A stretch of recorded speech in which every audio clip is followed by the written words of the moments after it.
Hello बच्चास, कैसे हो आप लोग सब। This is Arjuman Aftar from the team red 5 and here we will study geography of class 7। Previously हमने 3 चीज कंप्लीट किए ऑफ ज्योग्राफी, हिस्ट्री और सिविक्स के एक चैप्टर फिनिश किए। Today will again start a chapter of geography, that is class 7 chapter 2 and the chapter is inside our earth. हम लोग आज ज्योग्राफी का एक चैप्टर न्यू स्टार्ट करने वाले हैं। इनसाइड आवर अर्थ मतलब हमारे पृथ्वी के अंदर, इंटीरियर ऑफ द अर्थ, हमारे पृथ्वी के अंदर क्या क्या है। तो पहले थोड़ा सा इंट्रो पार्ट देख लेते हैं। सबसे पहले ये जानना कि इनसाइड आवर अर्थ, अर्थ क्या है, व्हाट इज अर्थ। सबको पता है earth is a spherical ball, या फिर अर्थ को क्या कहते हैं, ब्लू प्लैनेट कहते हैं, because half of the surface is covered with water. तो अर्थ एक स्पेरिकल बॉल है जिसके अंदर बहुत सारे चेंजेस होते हैं, बाहर भी चेंजेस होते हैं। अर्थ एक ऐसा स्पेरिकल बॉल है in which some changes occur inside the surface के अंदर, मतलब अर्थ के अंदर बहुत सारे चेंजेस होते हैं, climatic change, hour change, day night, temperature change, बहुत कुछ होता है। और उसके एज वेल एज उसके बाहर भी बहुत सारे चेंजेस होते हैं, ठीक है। लेकिन अर्थ बना कैसे है हम लोग ये जानेंगे, और अर्थ के अंदर और भी क्या क्या, स्पेरिकल बॉल तो है लेकिन उसके अंदर और क्या क्या चीज है, ठीक है। So the earth is made up of 4 layers. अगर हम लोग लेयर्स की बात करें तो अर्थ बेसिकली 4 लेयर्स से बना है। लेकिन अगर आप अर्थ का लेयर समझना चाहते हो ना बच्चों, तो वी शुड हैव स्टार्टेड, हम लोगों को एक प्याज होता है ना, प्याज का लेयर देखिए हो, प्याज के लेयर उतारते रहते हो, वो पहले एक गोल सा शेप में होता है, उसके लेयर छिलते रहो, वो एंड फुली एक जगह पे एंड आता है और एक छोटा सा फिश में से प्याज निकलता है। जस्ट लाइक दैट अर्थ भी बहुत सारे कॉन्सेंट्रिक लेयर से बना हुआ है। हर लेयर में कुछ नया है, हर लेयर में कुछ ऐसी उसमें तुम्हारा कह सकते हो कुछ कॉन्स्टिट्यूएंट है, कुछ मटेरियल है, कुछ मिनरल्स फाउंड होते हैं, कुछ नया टाइप का टेम्परेचर। हर लेयर एक अलग सरफेस है। लेकिन बेसिकली जानने के लिए, पढ़ने के लिए हमारे पास सिर्फ 4 ही लेयर्स होते हैं, 4 लेयर्स ऑफ अर्थ। यहाँ पे आप 3 लेयर्स भी इसको पढ़ सकते हो, बट 4 लेयर्स भी होते हैं, वो मैं आप लोगों को नीचे बताऊंगी how come 4 layers. Basically 3 layers होते हैं। सबसे फर्स्ट लेयर उसका होता है क्रस्ट, सबसे अर्थ का जो सबसे ऊपर का हिस्सा होता है जिसको हम लोग क्रस्ट के नाम से जानते हैं, ठीक है। उसके नीचे का हिस्सा जिसे हम लोग मैंटल के नाम से जानते हैं। जस्ट क्रस्ट के नीचे का जो हिस्सा है, उसके नीचे का हिस्सा हम लोग कोर के नाम से जानते हैं। कोर 2 पार्ट्स में डिवाइडेड है बच्चों, inside core, inner core, outer core, inside and out, ठीक है। तो जो इनर कोर और आउटर कोर है, अगर आप कोर को छिपा दो और सिर्फ यहाँ पे देखो there is inside, inner core and outer core, तो आपका 4th बन गया ना, 3rd एंड 4th। इसीलिए मैं कह रही हूँ कि अर्थ का जो लेयर्स है वो 4 लेयर्स में, ठीक है। ये बात आपको और ज्यादा क्लियर हो जाएगी वाय दिस डायग्राम। एक बार इस डायग्राम को समझ लेते हैं। ये मैंने अर्थ का एक छोटा सा पोर्शन लिया, ठीक है।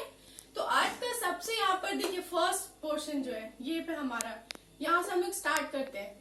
ये जो सबसे हमारा पहला है आउटर लेयर, दिस वन, ये जो लेयर है हमारा ये क्या है, दिस वन इज क्रस्ट। सबसे आउटर लेयर हमारा क्रस्ट है, ठीक है। उसके बाद वाला जो लेयर है, क्रस्ट के नीचे जो लेयर आ रहा है बच्चों, ये जो आप सेकेंड लेयर देख रहे हो, दिस इज लिथोस्फेयर, ये लिथोस्फेयर है। अब यहाँ पर ये लिथोस्फेयर क्यों है ये आगे मैं आप लोगों को समझाऊंगी, लेकिन अभी आप लोग अभी तुरंत की बात समझने के लिए ये है कि सबसे फर्स्ट लेयर इसका जो बाहर का लेयर है, the outer layer of earth is crust, उसके बाद लिथोस्फेयर, उसके बाद जो बीच का लेयर है वो क्या है, मैंटल है, ओके। ये क्या है, मैंटल, क्रस्ट के बाद वाला सेकेंड लेयर तुम्हारा, ओके। उसके बाद हम लोग आते हैं ये जो थर्ड लाइन, ये जो लाइन है, ये पोर्शन, ये क्या है, कोर मैंटल बाउंड्री, मतलब कि मैंटल और कोर के बीच की ये बाउंड्री लाइन है, ठीक है। तो ये जो लेयर है ये वो लेयर है जो कोर और मैंटल को सेपरेट करती है, कोर और मैंटल का बाउंड्री लाइन है। अब ये हमारा इनर कोर है, ठीक है। ये पूरा तुम कह सकते हो कोर है, दिस इज कोर। लेकिन कोर 2 पार्ट्स में डिवाइडेड है। तो अगर हम लोग बात करते हैं कोर की, तो ये जो अंदर का हिस्सा है ये हमारा हो गया इनर कोर, ठीक है। और ये जो इसका आउटर लेयरिंग, ये जो बाउंड्री से पहले जो है, ये है हमारा आउटर कोर। मतलब कि मान लो अगर ये हमारा कोर है, ठीक है, तो ये इनर कोर हो गया, और ये जो लाइन है जो उसको सेपरेट करती है ये हो गया हमारा आउटर कोर, ओके। ये हमारा इनर कोर हो गया। तो इससे आप लोगों को समझ आ गया अर्थ के लेयर, सबसे फर्स्ट लेयर उसका क्रस्ट होता है, उसके बाद का जो सेकंड लेयर होता है मैंटल होता है, उसके बाद का थर्ड लेयर होता है इनर कोर, 4th लेयर होता है आउटर कोर, ओके। इस तरह से हमारे अर्थ के जो लेयर है वो अर्थ जो हमारा 4 लेयर से बना है, ठीक है। तो अब हम लोग सबसे पहले वाले पार्ट को अंडरस्टैंड करते हैं। सबसे इसका पहले वाला सरफेस दैट इज क्रस्ट, इसका सबसे पहले वाला लेयर वो क्या है, क्रस्ट है। तो क्रस्ट आखिर है क्या? तो अगर आप लोग नॉर्मल सी लैंग्वेज में देखो तो अर्थ एक क्या, अर्थ का बाहर का जो सबसे हार्ड सरफेस होता है, सबसे फर्स्ट सरफेस, सबसे हार्ड सरफेस, उसको हम लोग क्रस्ट कहते हैं। अर्थ का सबसे अपर मोस्ट सरफेस क्या होता है? क्रस्ट कहलाता है। अर्थ का वो सरफेस जिसपे हम लोग रहते हैं, अपर मोस्ट सरफेस मतलब सबसे, अब ये नहीं कि आप स्पेस में चले जाओ अर्थ के ऊपर।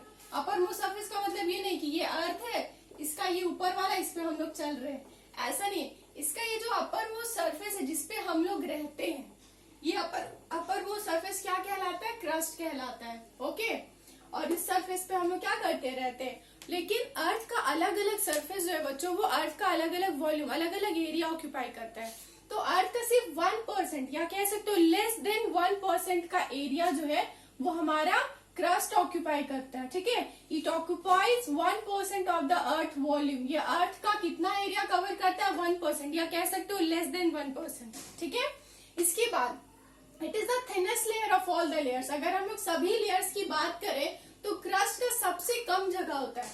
बाहर का एरिया है ना, वो तो बाहर का पोर्शन है अर्थ का, वो क्या आउटर लेयरिंग है। तो किसी भी चीज की अगर हम आउटर लेयरिंग करते हैं तो क्या होती है? सबसे पतली होती, सबसे थिन होती है। तो क्रस्ट क्या है?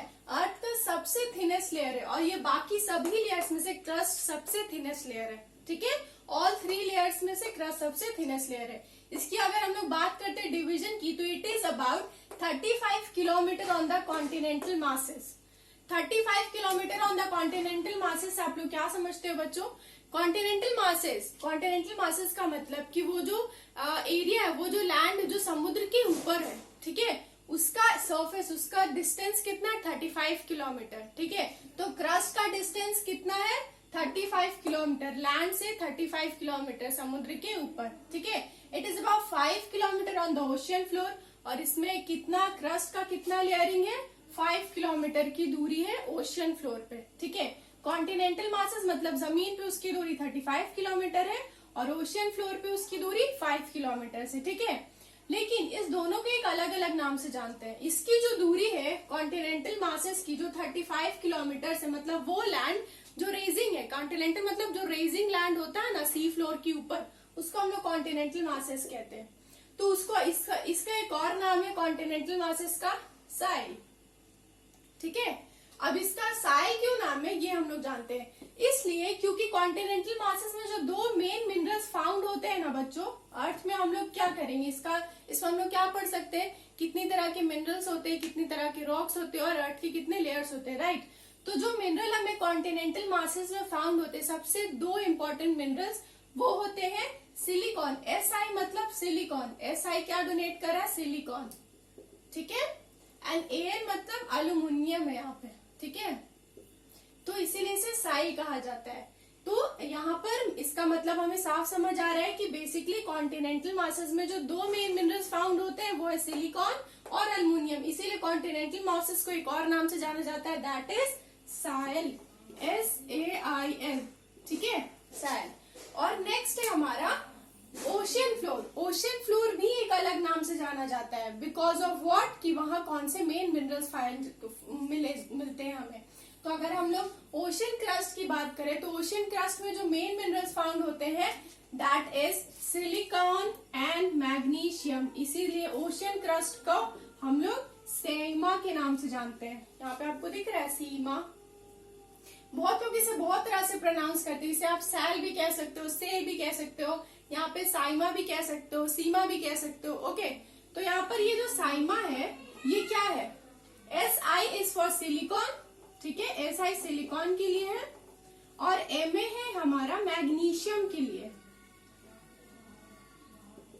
तो इससे क्या समझ आया बच्चों कि ओशियन क्रस्ट पे जो 2 मेन मिनरल्स फाउंड होते हैं वो कौन कौन से? Silicon and magnesium. इसीलिए ओशियन क्रस्ट का सेकंड नेम क्या है? साइमा। और जो कॉन्टिनेंटल मासेस है, मतलब जो कॉन्टिनेंटल लेयर है हमारा, कॉन्टिनेंटल क्रस्ट जो है, वहां पर 2 मेन मिनरल्स फाउंड होते हैं, सिलिकॉन एंड एल्यूमिनियम। इसीलिए उस लेयर को एक और किस नाम से जाना जाता है? साइल। ओके, तो ये था हमारा पार्ट जो हम लोग डिस्कस करेंगे कि what is the crust. I hope आपको समझ आ गया हो कि क्रस्ट क्या है।